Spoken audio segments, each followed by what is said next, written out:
होते हैं उन पर जिस ढंग से किसानों ने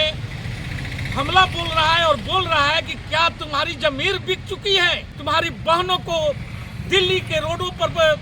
बूटों से मारा गया, रौंदा गया और बेटियों को जिस ढंग से ये मोदी सरकार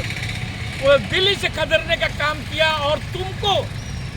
एक किसान रैली में जो हत्या कर देने का जो इन लोगों के ये संघियों की प्रयास था और वहां से किसानों ने तुमको बचा करके निकाला और आज तुम उन्हीं के गोद में जाकर के खेलने का काम कर रहे हो। तो इससे बड़ी दुर्भाग्य शायद किसान नेताओं को इससे बड़ी दुर्भाग्य नहीं हो सकता है, क्योंकि किसान नेताओं के साथ में मोदी जी जो कुकर्म करना था। अभी आप देख लीजिए कि किसान का जो एमएसपी को ये 3 काला कानून वापस लिए थे और उनका एमएसपी लागू करने की बात किए थे, वो भी 26-27 महीना बीत गया और उस पर कोई भी बात करने को नहीं तैयारी है। और इसके लिए किसान 13 तारीख को दिल्ली आ रहे हैं और दिल्ली में ये जब वो किसान जले हैं, उनकी जथा चला है, तो तमाम पंजाब और हरियाणा के पेट्रोल पंपों पर लुकआउट जारी कर दिया गया है मोदी सरकार के द्वारा कि ट्रैक्टरों पे तेल नहीं दिया जाए और यहाँ तक कि इंटरनेट सेवा को बंद कर दिया गया है। फिर भी किसान बोल रहे हैं कि हम रुकने वाले नहीं हैं, हम जाएंगे। और किसान अपनी गाड़ी में तेल से लेकर के हर सारी व्यवस्थाएं लेकर के निकल पड़े हैं और दिल्ली पहुंचने वाले हैं 13 तारीख को और 16 तारीख को पूरे देश को बंद करने का आह्वान किया गया है। संघी लोगों ने चौधरी चरण सिंह को प्रधानमंत्री बनने में कितना रोड़ा डाले थे, जगजीवन राम बाबू को प्रधानमंत्री बनने में ये लोग रोड़ा डाले थे और मोरारजी देसाई को प्रधानमंत्री बनवाए थे, क्योंकि मोरारजी देसाई एक ब्राह्मण परिवार से आते थे और ये लोग वहाँ पर बनाने का काम किए थे। आइए एक बार पुनः स्वागत है हम अपने चैनल के माध्यम से अपने दर्शकों का। आज एक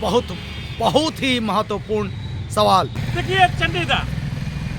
मोदी जी का राम मंदिर प्रोपगंडा जब फ्लप करने के बाद में और ईडी, सीबीआई और इनकम टैक्स से विपक्षियों को तबाह करने के बाद भी जब वो देख लिए कि हम 2024 की बैतरनी पार नहीं करने जा रहे हैं, तो अब वे चौधरी चरण किसान नेता थे और उसके द्वारा ये किसानों को अपने तरफ मोबिलाइज करने का काम करने का मोदी जी का एक असफल प्रयास हो रहा है, क्योंकि ये तो सफल नहीं होने जा रहे, क्योंकि चौधरी चरण सिंह के जो नाती होते हैं उन पर जिस ढंग से किसानों ने हमला बोल रहा है और बोल रहा है कि क्या तुम्हारी जमीर बिक चुकी है। तुम्हारी बहनों को दिल्ली के रोडों पर बूटों से मारा गया, रौंदा गया और तुम्हारी उन्हीं बहनों को, बेटियों को जिस ढंग से ये मोदी सरकार दिल्ली से खदेड़ने का काम किया और तुमको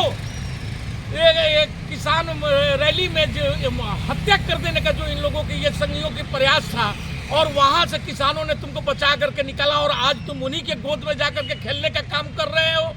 और उसके बाद भी यदि जयंत चौधरी जी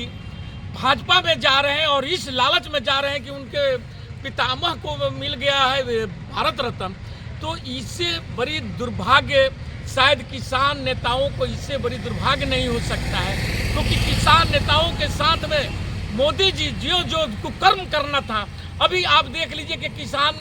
का जो एमएसपी को ये 3 काला कानून वापस लिए थे और उनका एमएसपी लागू करने की बात किए थे, वो भी 26-27 महीना बीत गया और उस पर कोई भी बात करने को नहीं तैयारी है। और इसके लिए किसान 13 तारीख को दिल्ली आ रहे हैं और दिल्ली में ये जब वो किसान जले हैं, उनकी जथा चला है, तो तमाम पंजाब और हरियाणा के पेट्रोल पंपों पर लुकआउट जारी कर दिया गया है मोदी सरकार के द्वारा कि ट्रैक्टरों पे तेल नहीं दिया जाए और यहाँ तक कि इंटरनेट सेवा को बंद कर दिया गया है। फिर भी किसान बोल रहे हैं कि हम रुकने वाले नहीं हैं, हम जाएंगे। और किसान अपनी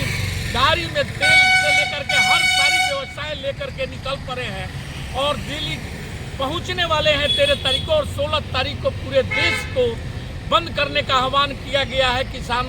आंदोलन को लेकर के, किसानों के हित के लेकर के। और वहाँ पर यदि किसान नेता के रूप में यह स्थापित, क्योंकि चौधरी चरण सिंह किसानों के साथ में रहे, किसानों को हमेशा मददगार है और मसीहा के रूप में जाने गए और उनको कुचलने का काम, क्योंकि वह जब प्रधानमंत्री बन रहे थे तो यही संघी मानसिकता के लोग, जिसका मोदी जी आज सरदार बने हुए, सरगाना बने हुए हैं, और वे संगी लोगों ने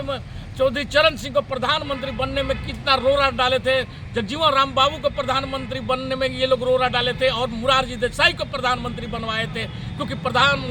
मुरारजी देसाई एक ब्राह्मण परिवार से आते थे और ये लोग वहाँ पर बनाने का काम किए थे। मनीष तिवारी जी ने सदन में पूछा कि ये भाजपा बतलावे जो श्वेत पत्र लाई है उसमें ये बतलावे कि इनकी 5 अपनी योजना बतला दे 10 साल के बीच में कि देश को ये कौन सी 5 योजनाएं दिए हैं जो इनकी अपनी योजना है, या देश के लिए ऐसा कौन सा 5 कार्य कर दिए हैं। लेकिन ये लोग जब ये बातें आती है तो सीधा आपको राम मंदिर पर लेकर चले जाते हैं। राम मंदिर क्या आपने दिलाया? राम मंदिर तो कांग्रेस भी बोलता था कि कोर्ट के द्वारा मिलेगा, और वही काम आप भी किए। अगर करना रहता तो फर्स्ट जब आए थे, फर्स्ट में आए थे आप, जब प्रधानमंत्री बने थे, तो क्यों नहीं बनवा दिए थे राम मंदिर को? क्यों आपने भी बोला था कि कोर्ट का जो फैसला आएगा, और कोर्ट ने जब फैसला दिया राम मंदिर बना। राम मंदिर हमारे आराध्य है, सबका आराध्य है, हिंदुओं का एक सबसे बड़का आराध्य देव है, और यदि राम मंदिर पर किसी का कोई आपत्ति नहीं। लेकिन आप जो राम को नाम पर जो व्यापार कर रहे हैं इसका लोग विरोध कर रहा है, और आप जो सोच रहे हैं कि राम के नाम पर आपको लोग वोट दे देगा, तो कोई भी आपको वोट देने वाला नहीं है। मोदी जी, अभी भी वक्त है, आप देश के लिए कीजिए, समाज के लिए कीजिए। आज जो गरीबी बढ़ रही है, बेरोजगारी बढ़ रही है, इस पर कुछ काम करिए। सिर्फ राम के भरोसे और राम के नाम पर आप वोट मांगना छोड़ दीजिए, इससे आपको वोट प्राप्त नहीं होने वाला है, क्योंकि राम तो सबके हैं, सबके दिल में बसते हैं। और हम आते हैं आपको दादा कि ये मनमोहन सिंह को कभी नहीं देंगे, क्योंकि मनमोहन सिंह के साथ में कांग्रेस जुड़ा हुआ है। पीवी नरसिंह राव को इसलिए दिए क्योंकि कांग्रेस को चिढ़ाना था इनको, और नाम दिए कि बहुत बड़े वे उदारीकरण की नीति लाए थे। तो उदारीकरण की नीति तो उस समय वित्त मंत्री मनमोहन सिंह थे, मनमोहन सिंह को दे देते। मनमोहन सिंह को देते तो एक साथ आपका 3-3 4-4 कार्य सफल हो जाता। लेकिन आप ऐसा काम नहीं करेंगे, क्योंकि आप तो उनको ही दे रहे हैं जहाँ जहाँ देखते हैं कि आपको वहाँ से वोट प्रतिशत कैसे बढ़ेगा, वोट कैसे मिलेगा। जैसे वो आप MS स्वामी को और पीवी नरसिंह राव जी को दिए, क्योंकि आप जानते हैं कि आपने जो भारत को बांटने का जो काम किया है उत्तर भारत और दक्षिण भारत के रूप में, तो आपके दक्षिण भारत में कोई नाम लेने वाला नहीं है। उसके लिए आपने MS स्वामीनाथन को आपने दिया और पीवी नरसिंह राव को दिया कि वहाँ पर हमारा एक जनाधार बनेगा। लेकिन दक्षिण के लोग आज जब आपके यहाँ आकर के अपनी पैसा मांग रहे हैं, आप उनकी पैसा नहीं दे रहे हैं। कर्नाटक की सरकार आकर के जंतर मंतर पर धरना प्रदर्शन करके गया, उनका 1 लाख करोड़ रुपया जो आप रोक करके रखे हैं टैक्स का, और वह पैसा आप लौटाने का नहीं काम कर रहे हैं। उसी ढंग से आपका स्टालिन साहब का भी जो तमिलनाडु का है उनका भी, और आप ममता बनर्जी भी हाल फिलहाल में ही बोली थी, उनका भी जो मनरेगा में कार्य हुआ है उनका पैसा आप नहीं दे पा रहे हैं। लेकिन बोलते हैं कि हम जा रहे हैं 1947 में देश विश्व गुरु बन जाएगा और हम विश्व में 1 नंबर आर्थिक रूप से आगे आ जाएंगे। लेकिन ये सब आपकी सिर्फ जुमला ही सब बात साबित होता है, क्योंकि जब हम देश अभी भी विकासशील है और विकासशील के दिशा में हम अग्रसर मतलब साफ है, विकसित होने में मतलब साफ है, कमल छाप वाली भारतीय जनता पार्टी नहीं, कमल छाप वाली मोदी जी की पार्टी जब ED CBI और तमाम अपने तंत्रों के साथ हार चुकी है, जनता समझ चुकी है कि इनकी हथियार अब नहीं चलने वाली है। जनताओं की जो मूलभूत सुविधा है, जनताओं की जी मौलिक अधिकार है, माननीय प्रधानमंत्री जी, मैं चंडी कुमार और हमारे चैनल के विभाग वक्ता श्री रवि रंजन सिंह जी एवं तमाम भारत के दर्शकों के द्वारा मांग करते हैं, आप हमारे इस आवेदन को स्वीकार करेंगे और आगे की प्रयास कर। आज मैं इसी के साथ अपने वक्तव्य को विराम देता हूं। जय भारत, जय हिंद।